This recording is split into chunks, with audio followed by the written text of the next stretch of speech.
Hello बच्चों, welcome to Tiwari sir की पाठशाला।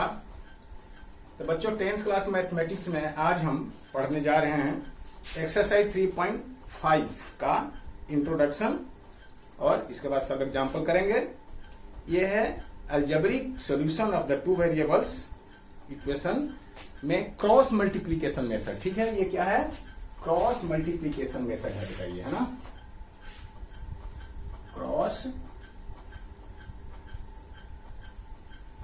Multiplication method. अलजेब्रिक मेथड के अंदर आपने पढ़ा है क्या क्या? सबसे पहले अलजेब्रिक मेथड में आपने पढ़ा सब्स्टिट्यूशन मेथड, इसके बाद पढ़ा आपने एलिमिनेशन मेथड, और ये थर्ड है क्रॉस मल्टीप्लीकेशन मेथड। ठीक है, तो क्रॉस मल्टीप्लीकेशन में आपको आज पढ़ना है, तो ठीक है। अब इसमें डायरेक्ट हम जो है क्वेश्चन ही ले लेते हैं इसमें, और क्वेश्चन के ऊपर ही हम ये सीख भी लेंगे कि कैसे हमें करना है। तो जैसे मान लीजिए एग्जाम्पल में है कि 5x plus 3y equal to 35 और है 2x plus 4y equal to 28। ये है दो इक्वेशन बेटा। ठीक है जी, इसको आपको सॉल्व करना है। ये दो इक्वेशन आपको दिए गए। सबसे पहले बेटा इसको, ये c को आप इधर लेके आ जाओ, यानी 5x plus 3y minus 35 equal to 0। इस फॉर्मेट में आप इसको बना लो। ठीक है, और इसको भी same 2x plus 4y minus 28 आप इस फॉर्मेट में इसको बना लो। ठीक है जी, देखो जी, इसके बाद बेटा, इसके बाद एक फॉर्मेट होता है इसमें। सबसे पहले फॉर्मेट को ही बनाया जाता है। क्या? x अपॉन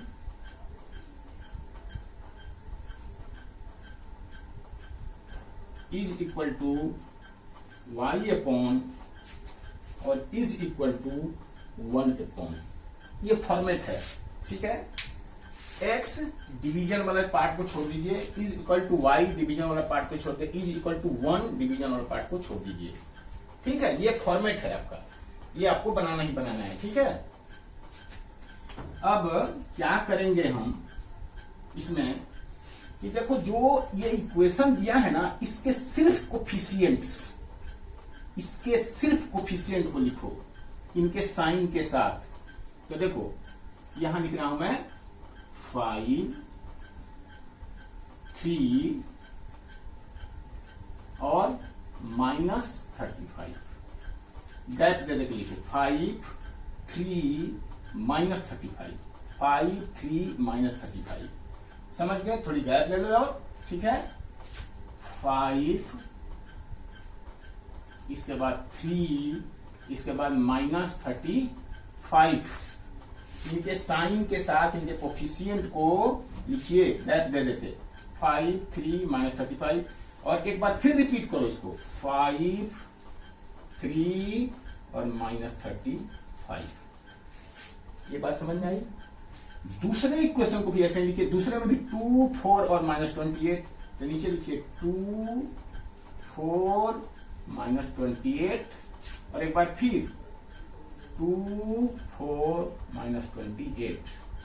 इसके बिल्कुल सामने पहला टर्म के नीचे पहला टर्म, दूसरे के नीचे दूसरा, तीसरा के नीचे तीसरा, चौथा के नीचे चौथा। इस तरह से आप इसको लिख लीजिए। ठीक है, और बेटा ये जो पार्ट है ना, ये आपका सॉल्यूशन का पार्ट नहीं है, ये पहले ध्यान रखिएगा। ये या तो आप इसको रफ में कर लीजिए या वहीं साइड में कर लीजिए, या यदि मेन क्वेश्चन में आप कर भी रहे हैं तो इस तरह से ब्रैकेट में घेर के इसको काट दीजिए। क्योंकि कई बार टीचर कहते हैं कि ये क्या है, कई टीचर एक्सेप्ट कर भी लेते हैं, कई टीचर इसको काट देते, मतलब इसको नहीं लाइक करते हैं। तो इस चीज को आप समझिए कि ये एक ट्रिक है ना, ये एक ट्रिक है क्वेश्चन को करने का। अब देखो x के लिए इसके नीचे क्या लिखेंगे, तो सबसे पहले x के वाले इस पार्ट को ढक लो आप। x के नीचे सबसे पहला वाला पार्ट जो x का कोफिशिएंट था 5 और 2 को ढक लीजिए। इसके बाद अब ऐसे देखिए, ये इसके साथ मल्टीप्लाई करिए और ये इसके साथ मल्टीप्लाई करिए, यानी 3 इंटू -28, 3 इंटू -28, यहां लिखो 3 इंटू -28, ये और माइनस, ये माइनस अपने मन से लिखेंगे आप, माइनस ये फॉर्मूला में आता है 3 इंटू -28, इसके बाद 4 इंटू -35, ठीक है। तो -35 है ये, तो पहला मैं ऐसे लिख देता हूं, फिर मतलब इधर प्लस बन जाएगा ये, तो एक बार मैं लिख देता हूं ताकि आपको, चलो ताकि आप लोगों को समझ में आ जाएगा। तो x वाला का डिनोमिनेटर का पार्ट हमारा हो गया, ठीक है। आपको ध्यान रखना है कि हमेशा आएगा पहले ऐसे, यानी ऊपर से नीचे की तरफ, और माइनस ऊपर से नीचे इसको मल्टीप्लाई करेंगे, और माइनस ये उसी के नीचे से ऊपर वाला ये, यानी this multiply this into this, और माइनस दिस इंटू दिस। ये टर्म हमें ये तरीका हमें याद रखना है, ठीक है जी। अब y के नीचे के लिए क्या करेंगे बेटा, तो y के नीचे के लिए ये मैं समझाने के लिए आपको किया था, ठीक है, ऐसे साइन। y के लिए आपको ये ढक लेना है दूसरा, y के लिए जब इसके नीचे लिखना है तो दूसरा ढक लीजिए, फिर this into this, -35 into 2, -35 into 2, और माइनस, ये माइनस आप अपने मन से लिखेंगे फॉर्मूले में, माइनस फिर दिस इंटू दिस, तो क्या -28 है ये, -28 इंटू 5 ये है बेटा, ठीक है जी। अब 1 के नीचे इसको आप ढक लीजिए, तीसरे टर्म के लिए 1, तो 5 into 4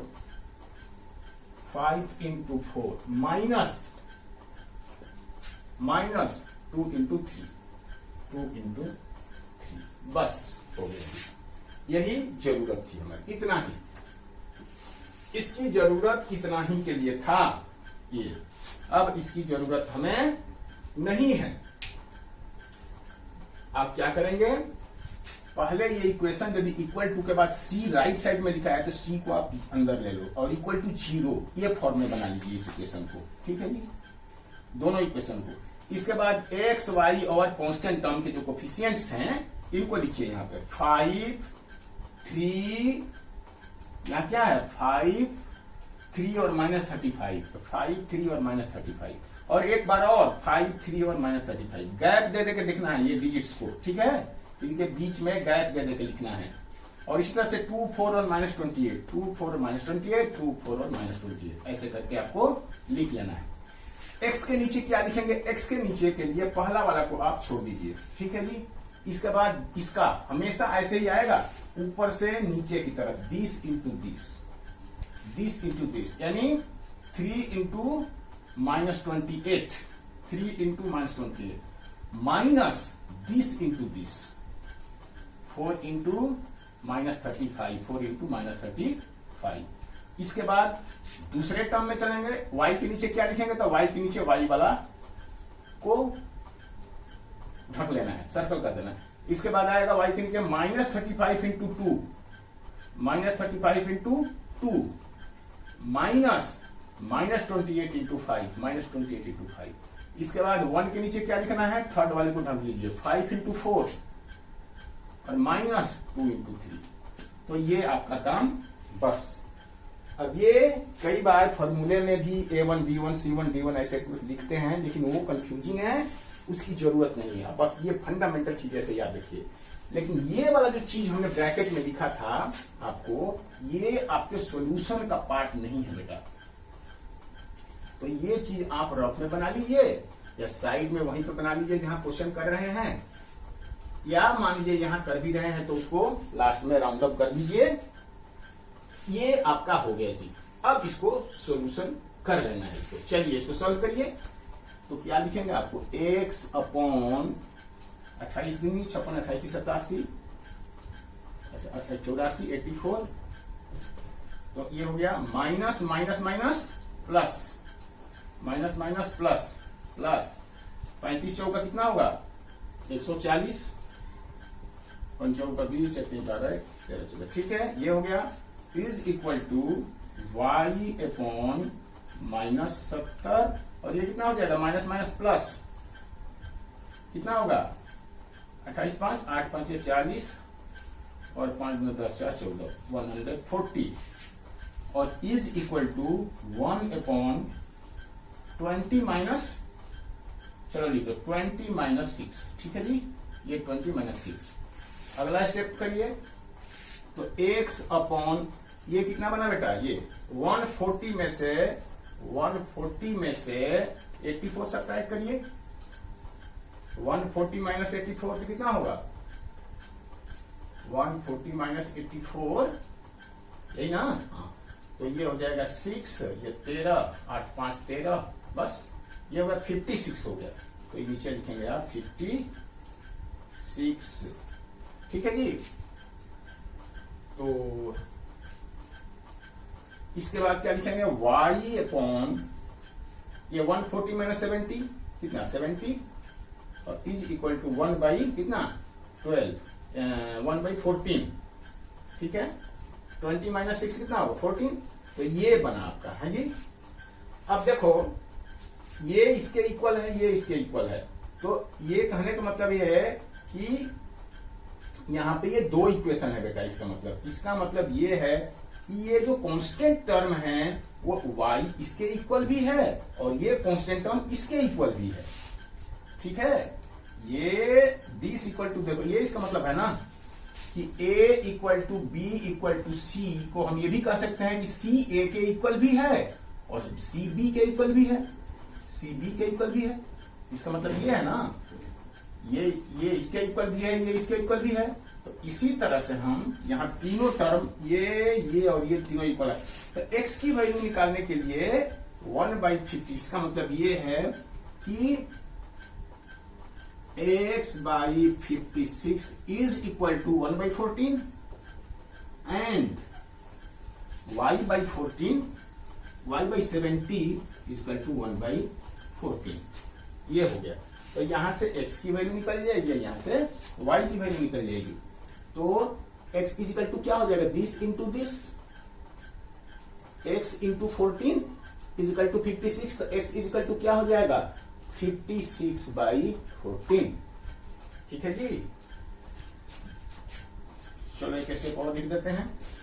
x into 40 cross multiplication, x into 14 is equal to 56।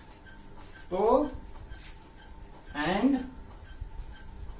y into 14 is equal to 70, y is equal to 14 is equal to 70 into 1 70। तो यहां से हो गया बेटा x इजकल टू क्या 56/14 एंड y इजकल टू 70/14। तो x की वैल्यू क्या आएगा बेटा 14 चौका 56 4, 14 चौका 56 4 और यहाँ 14 25 5। तो x is equal to 4 and y is equal to 5। x is equal to हमारा अल्टीमेटली हमारा आंसर है क्या आया x is equal to 4 y is equal to 5। This is my answer. अब हम इसको सेटिस्फाई करा के देखेंगे कि हमारा आंसर सही है कि नहीं है। तो चलिए इसमें लगाइए 2 इंटू 4 प्लस 4 इंटू 5। तो कितना होगा 8 प्लस 20 28 28 है। इसका मतलब हमारा इक्वेशन सेटिस्फाई हो गया। इसका मतलब हमारा सॉल्यूशन सही है। ठीक है जी। चलिए मिटाओ इसको।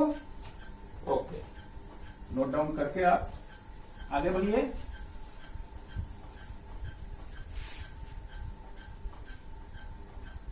तो ये आपका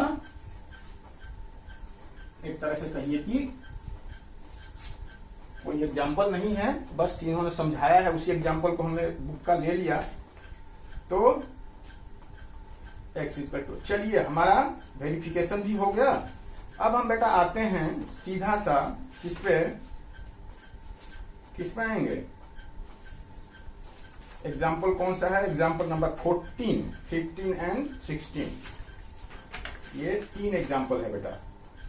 तो ये एग्जाम्पल वर्ड प्रॉब्लम्स में दिया हुआ है, तो चलिए शुरू करते हैं, ठीक है। Example number 14, example number 14 question है, from a bus stand in Bangalore if we buy 2 tickets to Malleswaram and 3 tickets to Jaswanantpur, so the total cost is 46 rupees. यानी 2 for Malleswaram, 2 tickets Malleswaram है, ये 2 जगह जाना है बेटा हमें,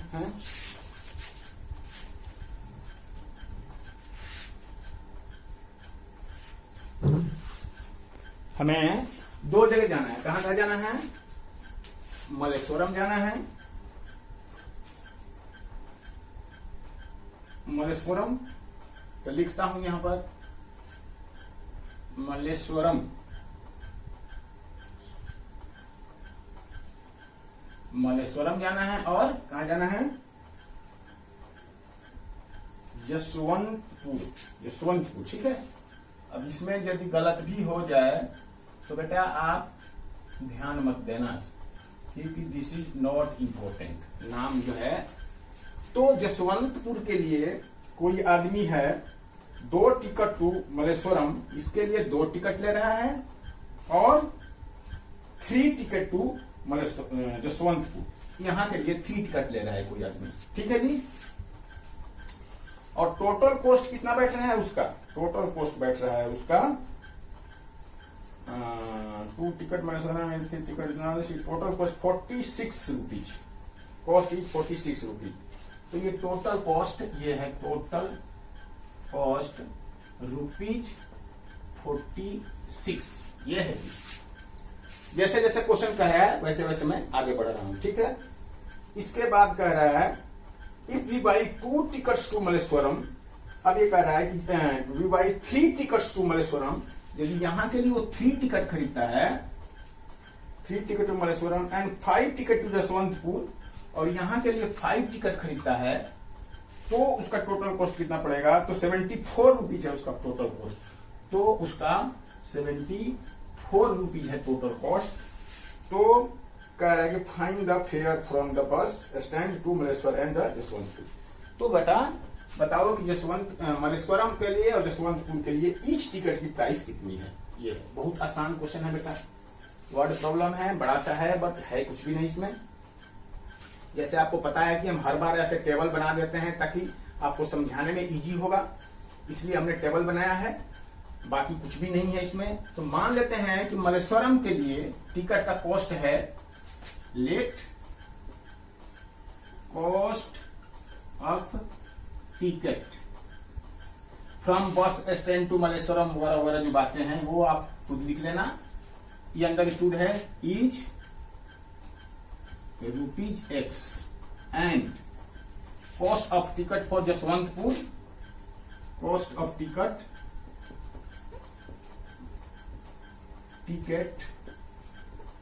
फॉर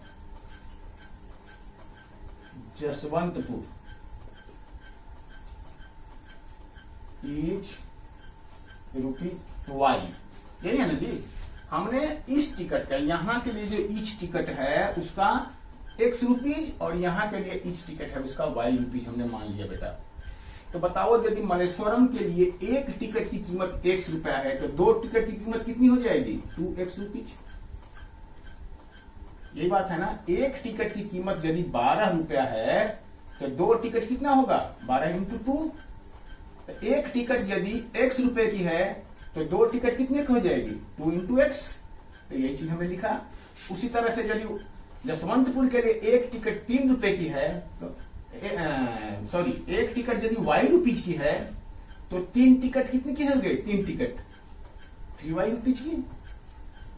एक टिकट वाई रुपीज की तो 3 टिकट 3 वाई रुपीज की। और इस तरह से इन दोनों का सम जो होगा वो टोटल कॉस्ट हो गया, that is equal to 46 rupees.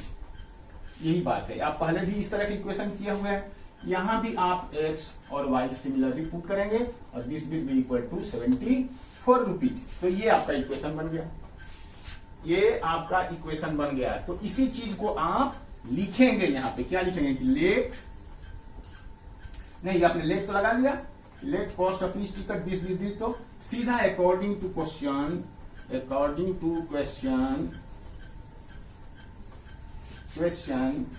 क्या होगा? 2x plus 3y equal to 46 and ये पहला इक्वेशन है and 3x plus 5y equal to 74, ये दूसरा इक्वेशन हो गया बेटा। बस ये 2 इक्वेशन हो गए बेटा। अब इस इक्वेशन को आप जैसे क्रॉस मल्टीप्लिकेशन मेथड से करना है इसका लीजिए। अब इस क्वेश्चन ये लिखने के बाद इसकी जरूरत आपको नहीं है बेटा, है ना। This is not the part of your solution, ठीक है ना, ये आपके सॉल्यूशन का पार्ट नहीं है। तो क्वेश्चन नंबर 14, ठीक है जी।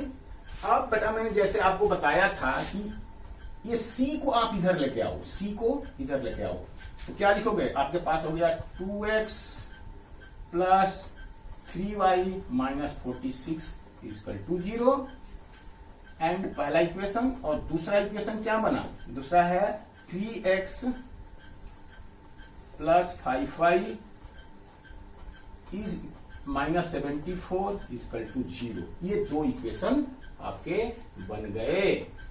और इसको आप कैसे करेंगे? क्रॉस मल्टीप्लिकेशन से सॉल्व करिए। क्या सॉल्व करेंगे बेटा, कैसे सॉल्व करेंगे ये आप, तो मैं इसको मिटा रहा हूं, आप अपनी कॉपी पर जरूर नोट कर लिए होंगे इस चीज को, तो इसलिए मैं इसको मिटा रहा हूं। ये आपका मिटाने का मतलब ये नहीं है कि ये सोल्यूशन का पार्ट नहीं है, ये सोल्यूशन का पार्ट है बेटा, लेकिन जगह नीचे खाली हो जाए इसलिए मैं इसको मिटा रहा हूं।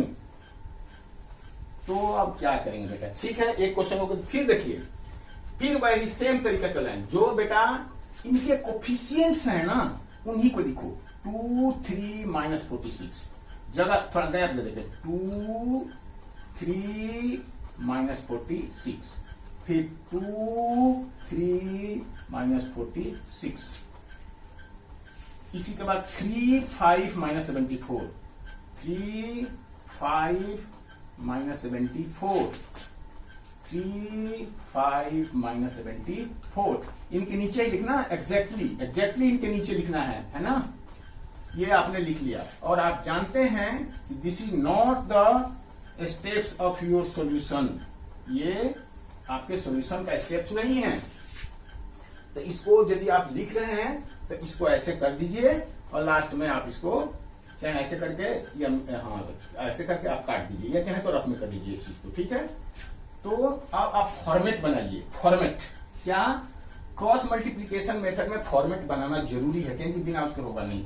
यानी ऊपर लिखिए x और नीचे ऐसे लाइन बना के इक्वल टू करके नीचे का डिनोमिनेटर छोड़ दीजिए, फिर लिखिए y, फिर नीचे का डिनोमिनेटर छोड़ दीजिए, ठीक है, और इक्वल टू 1 लिख के नीचे का डिनोमिनेटर छोड़ दीजिए।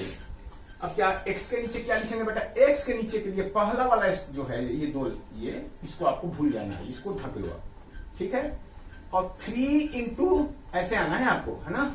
जैसे मान लो कि ये ABCD, तो पहले ऐसे ऊपर से नीचे this into this minus this into this करना है। AD माइनस CB, ऐसे CB, this into this minus this into this, यही फॉर्मेट चलेगा, यही फॉर्मेट चलेगा बेटा, ठीक है।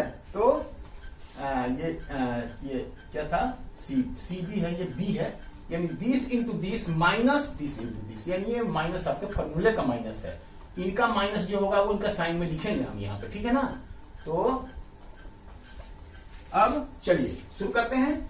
तो 3 इंटू माइनस 74, तो यहां लिखेंगे 3 इंटू -74, तो माइनस यहां लगा दिया, 3 इंटू -74 माइनस, ये आपका चाहे तो ऐसे ब्रैकेट में डाल लीजिए ताकि -2 हो जाए तो आपको कंफ्यूजन होगा, माइनस फिर ऐसे लिखिए 5 इंटू -46, तो 5 इंटू -46, एक्स के नीचे का काम हो गया बेटा।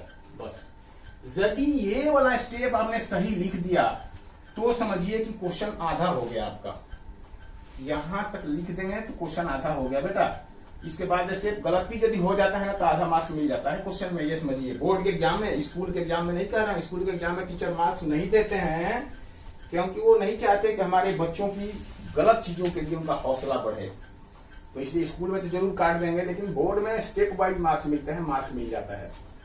तो चलिए अब यदि इस y के नीचे करना है तो ये दूसरा वाला स्टेप को आप ढक लीजिए, ये जो पीछे छूटता जाएगा वो जो पीछे छूटता जाएगा वो छूटता जाएगा बेटा, अब उसकी जरूरत हमें नहीं है, 2 हमें, तो ये लिखेंगे -46 इंटू 3, तो -46 इंटू 3, ओके, -46 इंटू ये 46 है, 46 इंटू 3 -74 इंटू -74 इंटू 2, ये है।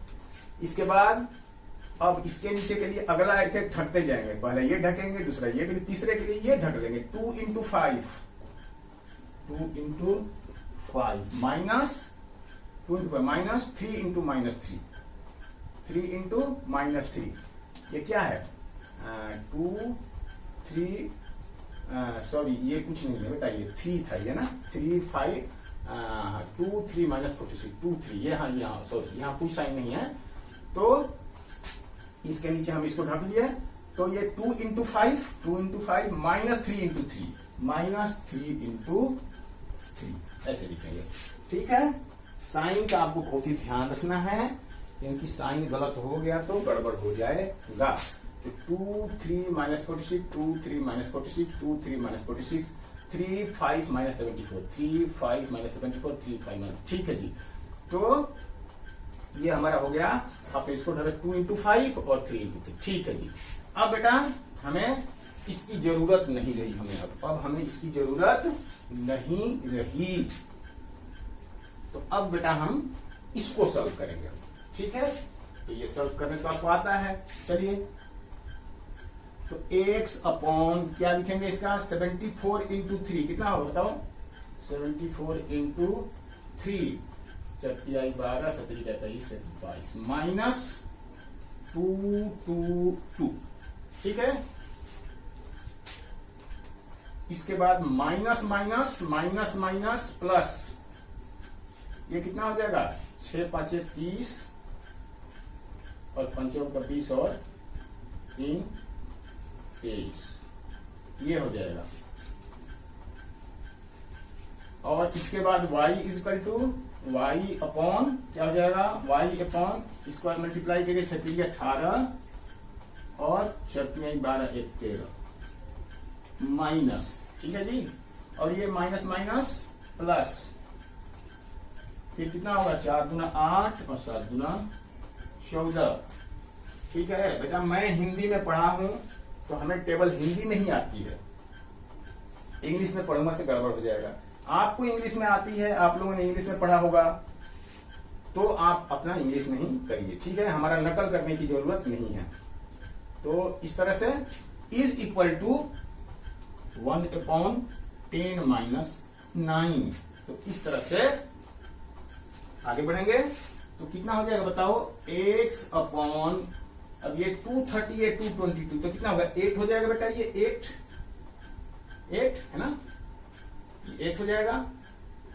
और is equal to y upon, ये कितना हो जाएगा 48 38 10 इज इक्वल टू 1/1 यानी कि 1/1 भी ले लो। तो इस तरह से यहां पे आप क्या लिखोगे, x/8 is equal to 1 and ये x/8 1 के इक्वल है और y/10 भी 1 के इक्वल है। दोनों x वाला और y वाले दोनों टर्म को 1 के इक्वल करेंगे हम।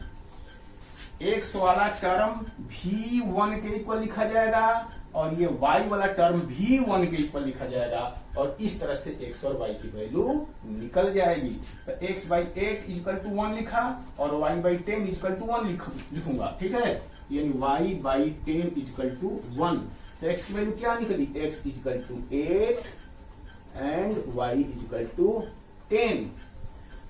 तो ये हमारा x और y की वैल्यू निकल गई। अब जब देखिए तो यहां से क्या सही है, 2 इंटू x कितना है, x है 8 प्लस 3 इंटू 10 तो किया हमारा 46 माइनस 40, यानी ये यदि ये ऐसे था ना, यानी 46 राइट था ना, तो ये दोनों मिलाकर 46 आना चाहिए। तो कितना होगा, 8 दूना 16 और 30 नहीं, कुछ तो गड़बड़ है, एक बार चेक करने दो। x की वैल्यू क्या आई हमारी, x की वैल्यू आई बेटा 8 और 10, y सही तो है, x इक्वल टू 8 और y इक्वल टू 10 तो हमारा आया है। तो 2x plus 3y equal to 46, तो 30 प्लस 8 में 16, हाँ ठीक है, सही है ना, ये 46 आया, 8 में 16 और प्लस 30, तो ये कितना आएगा, 46 ही तो आया, हाँ 46 ये हो गया, और यानी ये 46 ऐसे था ना, ऐसे, यानी ये लेफ्ट साइड राइट साइड के इक्वल आ गया। या ऐसे भी कह सकते हो कि माइनस 46 है तो इसका सम हो गया 46, तो 46 माइनस 46 इक्वल टू क्या, राइट साइड 0 है, तो राइट साइड 0 है, तो ये 0 लेफ्ट साइड हमारा क्या आ गया, 0 आ गया। तो इस तरह से हमारा इक्वेशन सेटिस्फाई हो गया।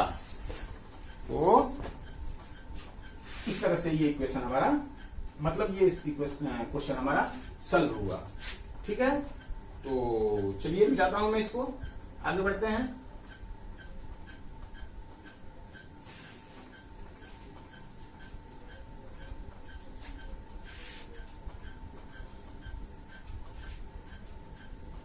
अब क्या है बेटा, नेक्स्ट एग्जाम्पल क्या कह रहा है, नेक्स्ट एग्जाम्पल है example number 15।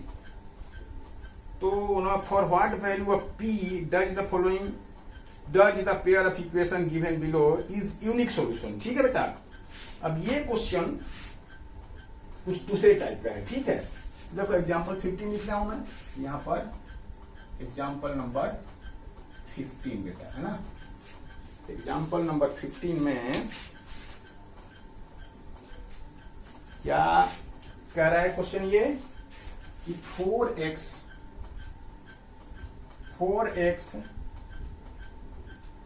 Plus py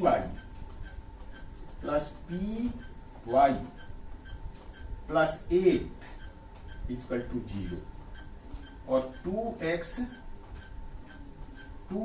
plus 2y plus 2 is equal to 0, ये दो है। For what value of p does the pair of equation give below the unique solution. अब देखो बेटा, यूनिक सॉल्यूशन कह रहा है, तो यूनिक सॉल्यूशन के लिए आपके पास क्या होना चाहिए। अब देखो, ये क्रॉस मल्टीप्लिकेशन की बात नहीं है, ये क्वेश्चन जो है अब क्रॉस मल्टीप्लिकेशन से रिलेटेड नहीं है बेटा ये क्वेश्चन। तो मेरे कहने का मतलब ये है, ये दूसरे टाइप का क्वेश्चन, मतलब जो आपने पढ़ा है, जो नेचर ऑफ सॉल्यूशन, उस पे बेस्ड है ये क्वेश्चन। तो ठीक है, समझ लीजिए, क्रॉस मल्टीप्लिकेशन और ये दो टाइप का है। इसके बाद हम एक्सरसाइज करेंगे फिर। तो ये क्वेश्चन कह रहा है, तो कह रहा है कि p की क्या वैल्यू, यहां पर p की क्या वैल्यू रख दी जाए, क्योंकि p भी कांस्टेंट है। देखो x का कोफिशिएंट 4, y का कोफिशिएंट p है, तो कह रहा है कि p की क्या वैल्यू चाहिए, क्या यहाँ p की वैल्यू होनी चाहिए, ताकि इस सॉल्यूशन का जो है, ये सॉल्यूशन जो है वो यूनिक होना चाहिए। यूनिक तो पढ़े हैं आप लोग, अब क्या पढ़े हैं कि a1 by a2, b1 by b2, c1 by c2 निकालते हैं हम। यदि a1 by a2 is not equal to b1 by b2, ठीक है, तो क्या होता है, यूनिक सॉल्यूशन होता है। तो यूनिक सॉल्यूशन यानी एक सॉल्यूशन निकलता है, यूनिक सॉल्यूशन। यदि a1 by a2 is equal to b1 by b2 is equal to c1 by c2, तो मेनी सॉल्यूशन यानी इनफाइनाइट सॉल्यूशन, इनफाइनाइट सॉल्यूशन निकलता है बेटा, ठीक है। और यदि a1 by a2 is equal to b1 by b2 और not equal to c1 by c2 होता है, तो नो सॉल्यूशन निकलता है बेटा। ये आपने पढ़ा है। तो इसी बेस्ड पे ये क्वेश्चन है। यूनिक सॉल्यूशन कंडीशन ये होता है, a1 by a2 is not equal to b1 by b2। और a1 a2 b1 b2 क्या है आपको मालूम है ना, क्या है, a1x plus b1y plus c1 equal to 0। यानी a1 जो है x का कोफिशिएंट है, b1 जो है y का कोफिशिएंट है और c1 कांस्टेंट टर्म है। उसी तरह से एक दूसरे इक्वेशन में x का कोफिशिएंट a2 है, y का कोफिशिएंट b2 है और c2 कांस्टेंट टर्म है। ये सारी पीछे की बातें आपको मैंने रिकैप कराया, ठीक है जी। तो यहां पर आप लिखिए, क्या रहा है कि p की क्या वैल्यू होनी चाहिए कि यहां सॉल्यूशन जो है वो यूनिक हो। तो लिखिए condition for unique solution, unique solution a1 by a2 is not equal to b1 by b2। इसका मतलब क्या, a1 by a2 क्या है, 4 by 2, यानी कि 4 by 2 should not be equal to p by 2, p by 2, यही है ना जी। b1 क्या है, b1 p है और b2 क्या है, b2 2 है, ठीक है। तो इस तरह से 2 और 2 तो कट गया। ये नॉट इक्वल वाला भी सॉल्यूशन जो है इक्वेशन, हम उसी इक्वेशन की तरह ही सॉल्व करेंगे। इसका मतलब है कि P जो है वो 4 के इक्वल नहीं होना चाहिए, P 4 के इक्वल नहीं होना चाहिए। इसका मतलब ये है कि 4 को छोड़कर कोई भी यदि हम यहाँ पर रियल नंबर लिखते हैं तो वो हमारा आंसर सही होगा। यानी हम लिख सकते हैं कि P is equal to any real number except 4। ये है P का आंसर, ठीक है बेटा, ये आपका आंसर हुआ। तो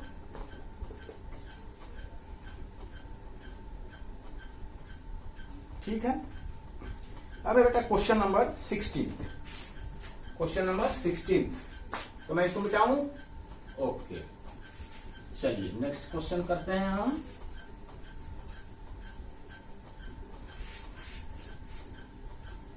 क्वेश्चन नंबर 16 क्या कह रहा है बेटा, क्वेश्चन नंबर 16, क्वेश्चन नंबर 16 कह रहा है for what value of k will the following pair of linear equation have infinitely many solutions। ठीक है जी। अब देखो ये दूसरा इक्वेशन दिया है kx plus 3y minus k minus 3 is equal to 0 और ये है 12x प्लस ky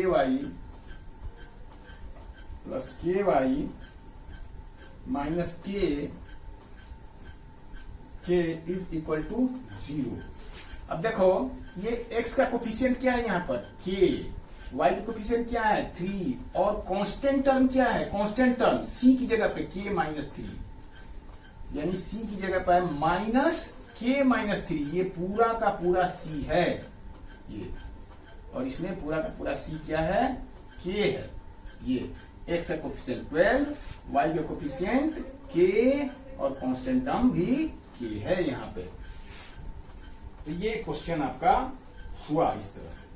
अब ये कह रहा है कि फॉलोइंग लीनियर पेयर के साथ इनफाइनाइट मेनी सॉल्यूशन होना चाहिए। k की क्या वैल्यू हो, k की क्या वैल्यू होनी चाहिए कि इन दोनों इक्वेशन का सॉल्यूशन हम करेंगे तो इनफाइनाइट सॉल्यूशन मिलना चाहिए। तो इनफाइनाइट सॉल्यूशन के लिए कंडीशन क्या होता है बेटा, कंडीशन लिखो for infinite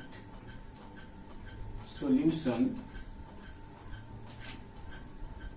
A1 by A2 should be equal to B1 by B2 should be equal to C1 by C2। ये इनफाइनाइट सॉल्यूशन का हमारे पास में कंडीशन है। ठीक है जी, इनफाइनाइट सॉल्यूशन शॉर्ट में ऐसे लिख लो।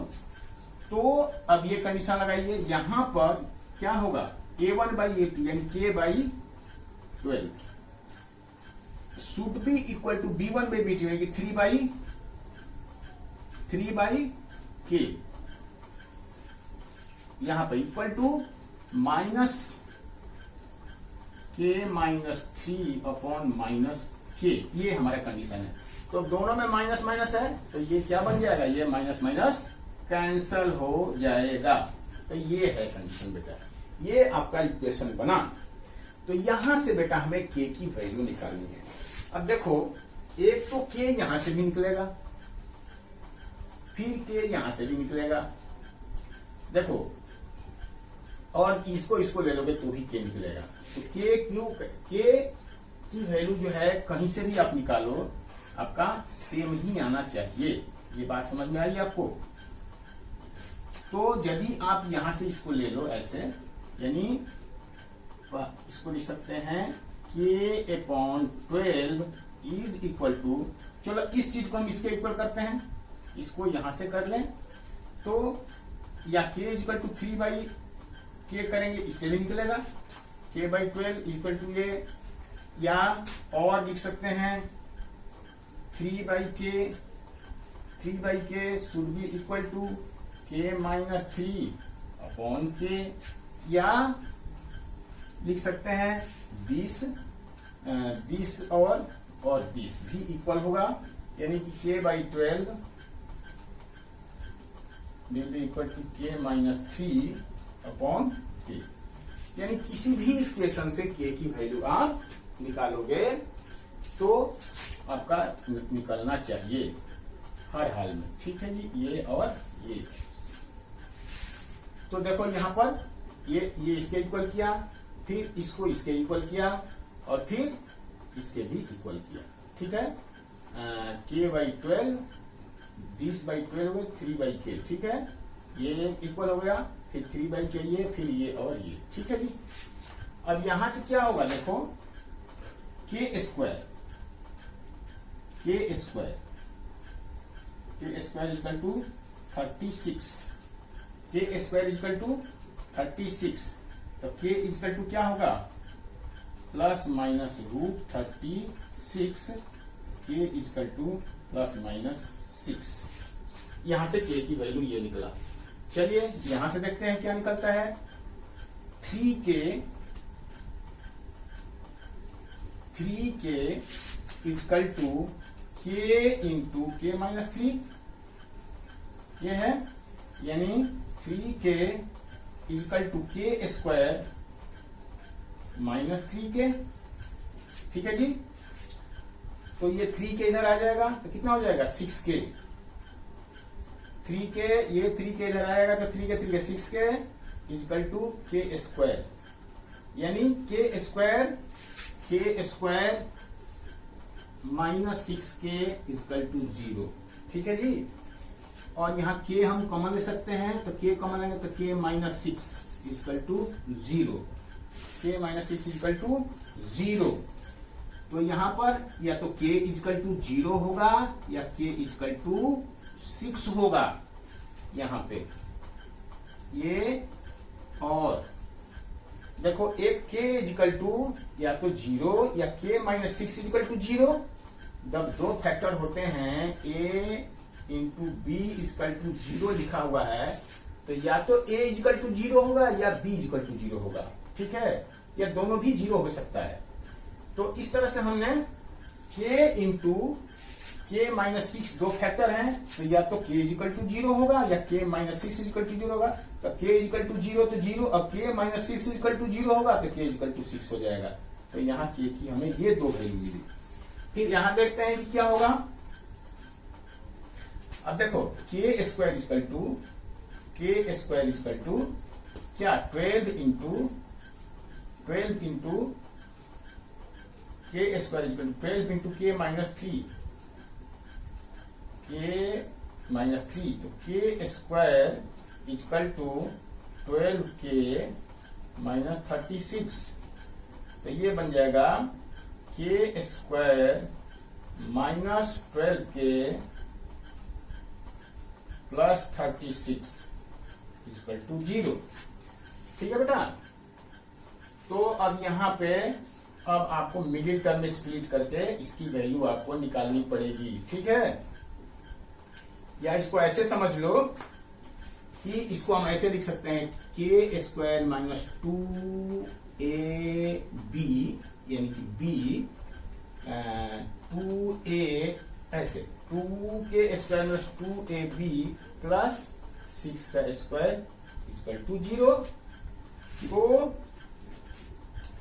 इसको हम ऐसे लिख सकते हैं ए स्क्वायर, इसको लिख सकते हैं 12 को लिख सकता हूं 2 इंटू के इंटू 6 और इसको लिख सकता हूं 6 का स्क्वायर, यानी a square minus 2ab plus b का स्क्वायर हो गया, यानी के माइनस 6 का होल स्क्वायर इक्वल टू 0।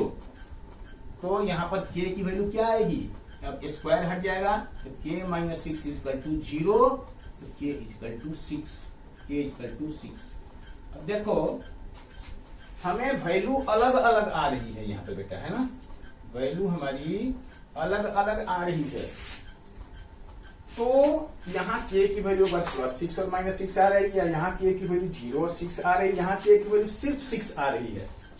यानी देखो यहाँ पे 2 बार आएगा ये के इक्वल टू, देखो ये क्वाड्रेटिक इक्वेशन है, ये मैं आपको आगे भी समझाऊंगा। यहाँ पर 2 बार आएगी के की वैल्यू, यहाँ पर जैसे ये है ना, देखो ये के माइनस 6 और के माइनस 6 2 बार है बेटा, है ऐसे, तो के इक्वल टू 6 और 6 ऐसे है बेटा, मैं 2 बार 6 कहने का मतलब कि एक ही बार रिपीट हो रहा है, के की वैल्यू यहाँ 6 ही आ रही है ना, 2 बार 6 आ रही है नहीं।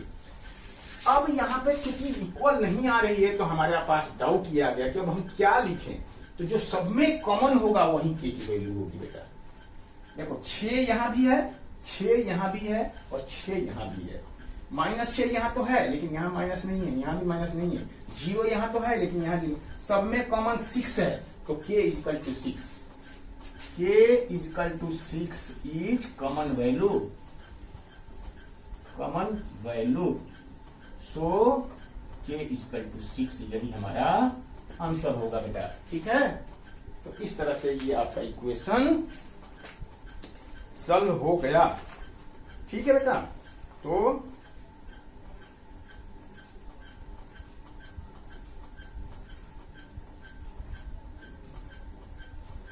ठीक है जी। तो therefore the value of k for satisfy both the equation is k equal to 6। तो इस तरह से ये आपका इक्वेशन बना। एक बार मैं चेक कर लेना जरूरी समझता हूं, क्योंकि फिर आप लोग किताब पढ़ेंगे और किताब में कुछ भी मेरे से डिफरेंस हुआ तो फिर आप लोग को कंफ्यूजन होगा बेटा, तो इसलिए मैं देख लेता हूं कि जरूरी है कि कुछ एक्स्ट्रा चीज लिखा हो तो मैं वो आपको समझा दूं। तो इस तरह से ये हमारा इक्वेशन यहाँ पे सेटिस्फाई मतलब सोल्यूशन हमारा कंप्लीट हुआ, सॉल्व एग्जांपल।